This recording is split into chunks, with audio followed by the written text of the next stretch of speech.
കാടും മലയും കാട്ടാറുകളും തിങ്ങി നിറഞ്ഞ ഇടുക്കിയുടെ മണ്ണിൽ തൊടുപുഴയുടെ ഹൃദയഭാഗത്ത് സ്ഥിതി ചെയ്യുന്ന മൈലക്കൊമ്പിൽ ദൈവാനുഗ്രഹത്തിൻ്റെ മഴ പെയ്തിറങ്ങിയ ചരിത്രം മിഴി തുറക്കുന്നു.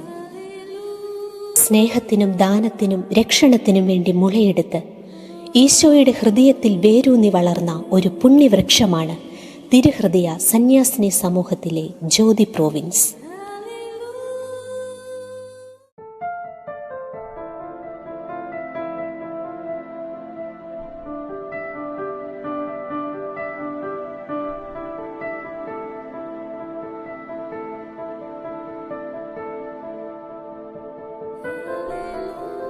പള്ളിപണി എന്തെങ്കിലും നടക്കും. പരോപകാരപ്രദമായ സ്ഥാപനങ്ങൾ തുടങ്ങാനായിട്ട് നോക്കും. ആത്മാക്കൾക്ക് വേണ്ടിയുള്ള തിരുഹൃദയനാഥന്റെ ദാഹം ശമിപ്പിക്കാൻ അജേയമായ നിശ്ചയദാർഢ്യത്തോടെ ഇറങ്ങിത്തിരിച്ച ധന്യൻ കദളിക്കാട്ടിൽ മത്തായി അച്ഛൻ്റെ സ്വപ്നങ്ങൾക്ക് ചിറകു നൽകാൻ ദൈവകൃപയാൽ നിയോഗിക്കപ്പെട്ട ബഹുമാനപ്പെട്ട ഫ്രാൻസിസ് തെക്കേക്കര അച്ഛൻ അഭിവന്യ അഗസ്റ്റിൻ കണ്ടത്തിൽ മെത്രാപ്പൊലിത്തായെ സമീപിച്ചത് മൈലക്കൊമ്പ് പള്ളിയുടെ അന്നത്തെ വികാരി എന്ന നിലയിൽ പള്ളിപണി പൂർത്തിയാക്കുന്നതിന് സഹായം അഭ്യർത്ഥിച്ചുകൊണ്ടായിരുന്നു. പരിശുദ്ധാത്മാവിൻ്റെ പ്രേരണയാൽ അഭിവന്യ പിതാവ് അച്ഛനോട് പറഞ്ഞ നിർദ്ദേശമായിരുന്നു എറണാകുളം അങ്കമാലി രൂപതയിൽ തിരുഹൃദയ സമൂഹം മുളയെടുക്കുന്നതിന് ഫ്രാൻസിസ് അച്ഛൻ്റെ ഹൃദയത്തിൽ നടപ്പെട്ട ആദ്യത്തെ വിത്ത്. പള്ളിപണി എന്തെങ്കിലും നടക്കും. പരോപകാരപ്രദമായ സ്ഥാപനങ്ങൾ തുടങ്ങാനായിട്ട് നോക്കും. തെക്കേക്കര അച്ഛൻ്റെ ഹൃദയത്തിൽ വീണ ഈ വിത്ത് പാകമാക്കാൻ നിലമൊരുക്കിയതോ ദൈവകൃപയാൽ ധന്യൻ കദളിക്കാട്ടിൽ മത്തായി അച്ഛൻ. തിരുഹൃദയ സന്യാസിനി സമൂഹ സ്ഥാപകനായ ധന്യൻ കദളിക്കാട്ടിൽ മത്തായി അച്ഛൻ തൻ്റെ ബന്ധുവീടായ മൈലക്കൊമ്പ് ഇടവകയിലെ പാറത്തലയ്ക്കൽ ഭവനത്തിൽ വന്നു പോകാറുണ്ടായിരുന്നു. തദവസരത്തിൽ ഇടവക വികാരിയായ തെക്കേക്കര ഫ്രാൻസിസ് അച്ഛനെ സന്ദർശിക്കുകയും തങ്ങളുടെ ചിന്തകളും ആശയങ്ങളും അനുഭവങ്ങളും പങ്കുവയ്ക്കുകയും പതിവായിരുന്നു. കദളിക്കാട്ടിൽ അച്ഛൻ സ്ഥാപിച്ച തിരുഹൃദയ സന്യാസിനി സമൂഹത്തിൻ്റെ ദർശനങ്ങളും ശൈലികളും ഫ്രാൻസിസ് അച്ഛൻ്റെ ഹൃദയത്തിൽ ഇടം പിടിച്ചു. തെക്കേക്കര അച്ഛൻ്റെ ഹൃദയത്തിൽ വീണ വിത്ത് മുള പൊട്ടാൻ അവസരമുണ്ടായത് പാലായിൽ നിന്ന് ഭിക്ഷാടനത്തിനായി തൻ്റെ ഇടവകയിലെത്തിയ തിരുഹൃദയ സഹോദരിമാരുടെ ദൈവിക ചൈതന്യം നിറഞ്ഞു തുളുമ്പുന്ന സാന്നിധ്യവും അവരുടെ ഹൃദ്യവും കരുണാർദ്രവുമായ പെരുമാറ്റവുമാണ്.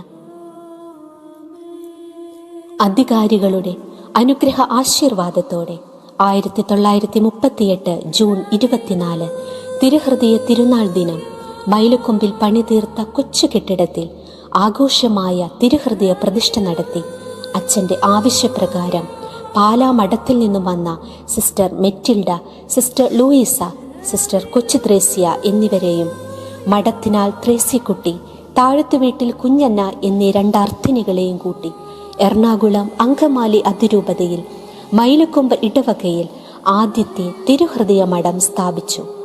അങ്ങനെ ദൈവത്തിൻ്റെ അനന്ത പരിപാലനയിൽ ആ വിത്ത് മുളപൊട്ടി.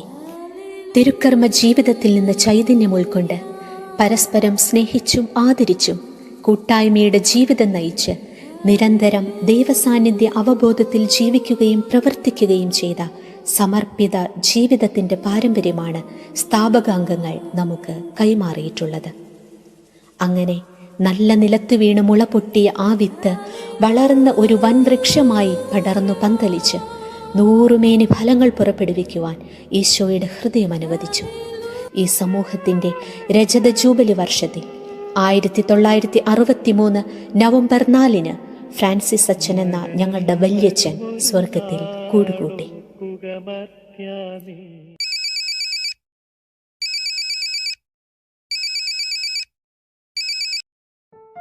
ഈശോയുടെ ഹൃദയത്തിന് സ്തുതി. സിസ്റ്റർ സുഖമാണോ? പിന്നെ നമ്മുടെ പിള്ളേരൊക്കെ എന്നെ എടുക്കുന്നു? അവരൊക്കെ സുഖമായിട്ടിരിക്കുന്നോ? ശരി. അജ്ഞതയുടെ ഇരുൾ വീണ, അനാഥത്വത്തിന്റെ നൊമ്പരം പേറുന്ന, ദാരിദ്ര്യത്തിന്റെ വരണ്ടുണങ്ങിയ ഭൂമിയിലേക്ക്, ആഫ്രിക്കൻ മിഷനിലേക്ക് അറിവിൻ്റെ തിരിതെളിച്ച് കർത്താവിൻ്റെ കരുണാർദ്ര സ്നേഹത്തിൻ്റെ സമൃദ്ധിയുമായി ധീരതയോടെ കടന്നു ചെന്ന സഹോദരിമാർ, കാലങ്ങൾക്കും ദേശങ്ങൾക്കും ഭാഷകൾക്കും വേഷവിധാനങ്ങൾക്കും അപ്പുറം ആത്മരക്ഷയെന്ന ഒരൊറ്റ ലക്ഷ്യം മുന്നിൽ കണ്ട് സ്വന്തം നാടും വീടും ഉപേക്ഷിച്ച് ആരോരുമില്ലാത്തവർക്ക് എല്ലാമായി തീർന്ന ധന്യജീവിതങ്ങൾ. സകലരെയും ഉൾക്കൊള്ളുന്ന, സർവരെയും ചേർത്ത് പിടിക്കുന്ന മിശിഹായുടെ തിരുഹൃദയത്തിൻ്റെ വിശാലത ഒപ്പിയെടുത്ത ജ്യോതിയുടെ അതിർവരമ്പുകൾ നാൾക്കുനാൾ വിശാലമായിക്കൊണ്ടിരുന്നു. ലോകത്തിൻ്റെ അതിർത്തികൾ വരെ അവന് സാക്ഷ്യം വഹിക്കാൻ കേരളക്കരയും ഭാരതവും കടന്ന് ആവേശത്തോടെ മിശിഹായുടെ മണവാട്ടികൾ ഇറങ്ങിത്തിരിച്ചു. മതസ്വാതന്ത്ര്യമില്ലാതിരുന്ന, ഭാഷയോ കാലാവസ്ഥയോ അനുകൂലമല്ലാതിരുന്ന ഇന്ത്യയുടെ വടക്കൻ മേഖലകളിലേക്ക് സുവിശേഷത്തിൻ്റെ ദൂതുമായി പറന്നെത്തിയ ജ്യോതിയിൽ നിന്നും കാലാന്തരത്തിൽ ജീവജ്യോതി പിറവിയെടുത്തു. അവികസിത മേഖലയായ ഇടുക്കിയിലെ ദൈവജനത്തിൻ്റെ നൊമ്പരമറിഞ്ഞ് പ്രതിസന്ധികളിൽ തളരാതെ പ്രാർത്ഥനയാകുന്ന ആയുധമേന്തി ജ്യോതി പ്രോവിൻസ് പ്രതീക്ഷയുടെ നവവീഥികൾ വെട്ടിത്തുറന്നതാണ് ഇടുക്കി നവജ്യോതി പ്രോവിൻസ്. ഈശോയുടെ തിരുഹൃദയത്തോടുള്ള പ്രതിസ്നേഹത്തിനും മനുഷ്യർക്കായുള്ള ആത്മദാനത്തിനുമായി രൂപം കൊണ്ട ഈ സമൂഹം നിരന്തരമായ പ്രാർത്ഥനയിലൂടെ പിതാവിനോടുള്ള ഐക്യത്തിൽ വസിക്കുകയും അനാഥരും അഗതികളും ആകുലരും അജ്ഞരും അനാഗതരുമായവർക്ക് ഈശോയുടെ തിരുഹൃദയ ഉദാരത സവിശേഷമായി നൽകിക്കൊണ്ട് തിരുസഭയുടെ വിശ്വസ്ത പുത്രിയായി തിരുഹൃദയ ജ്വാല പകർന്നേകുന്നു. ആതുര ശുശ്രൂഷ രംഗത്ത് നവീനമായി ചുവടുകൾ വെച്ച് അനേകം ജീവിതങ്ങൾക്ക് കരുതലും കരുത്തുമായി മാറിക്കൊണ്ടിരിക്കുന്ന Muthalakodam Holy Family Hospital, Chengannur Ayurveda hospital എന്നിവയും മനസ്സിൻ്റെ താളം തെറ്റിയവർക്ക് ഈശോയുടെ തിരുഹൃദയത്തിൻ്റെ സാന്ത്വനമേകി പുതുജീവിതത്തിലേക്ക് കൈപിടിച്ചുയർത്തുന്ന SH പൈങ്കുളം ഹോസ്പിറ്റലും, അജ്ഞതയുടെ ഇരുളിൽ കഴിയുന്നവർക്ക് വിജ്ഞാനത്തിൻ്റെ പ്രഭയേകുന്ന വിദ്യാഭ്യാസ സ്ഥാപനങ്ങളും, തിരക്കേറുന്ന ലോകത്തിൽ അനാഥത്വം അനുഭവിക്കുന്ന മനുഷ്യജീവിതങ്ങൾക്ക് താങ്ങായി മാറുന്ന സ്നേഹഭവനവും, അനേക ഹൃദയങ്ങൾക്ക് ആശ്വാസമാകുന്ന സാപ്പിയൻസ്യ കൗൺസിലിംഗ് സെൻറ്ററും, മടക്കത്താനം റീഹാബിലിറ്റേഷൻ സെൻറ്ററും, ക്യാൻസർ ചികിത്സയ്ക്കായി തിരുവനന്തപുരത്തെത്തുന്ന പാവപ്പെട്ടവർക്ക് സൗജന്യ താമസ സൗകര്യമൊരുക്കുന്ന കുമാരപുരം SH ജ്യോതി ക്യാൻസർ സെൻറ്ററും, ജനങ്ങളുടെ ജീവിതങ്ങളിലേക്ക് ഇറങ്ങിച്ചെന്ന് ജീവിതമാർഗം കാണാതെ ഉഴലുന്നവർക്ക് ഒരു കൈത്താങ്ങായി മാറിക്കൊണ്ടിരിക്കുന്ന സോഷ്യൽ വർക്ക് സെൻറ്ററും,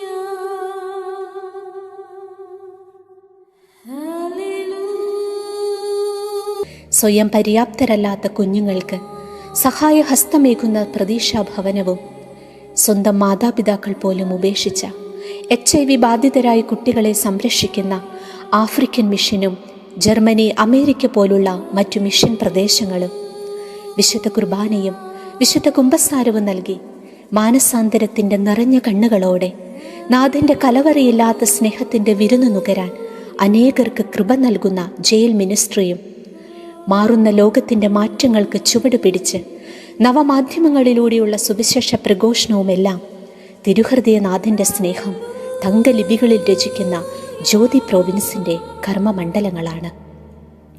തിരുഹൃദയ സ്നേഹഭാവങ്ങൾ ഉൾക്കൊണ്ട് ആധ്യാത്മിക മനുഷ്യരായി, ദൈവോന്മുഖരായി, പരോന്മുഖരായി, സ്വയം വിശുദ്ധീകരിക്കപ്പെട്ടവരായി തിരുഹൃദയ ചൈതന്യത്തിൽ വളരുന്നു. പുതിയ ആകാശവും പുതിയ ഭൂമിയും സംജാതമാകുന്നതുവരെ മിശിഹായുടെ രണ്ടാമത്തെ ആഗമനത്തോളം ഈ സമൂഹത്തിൻ്റെ കർമ്മപദം തുടരും.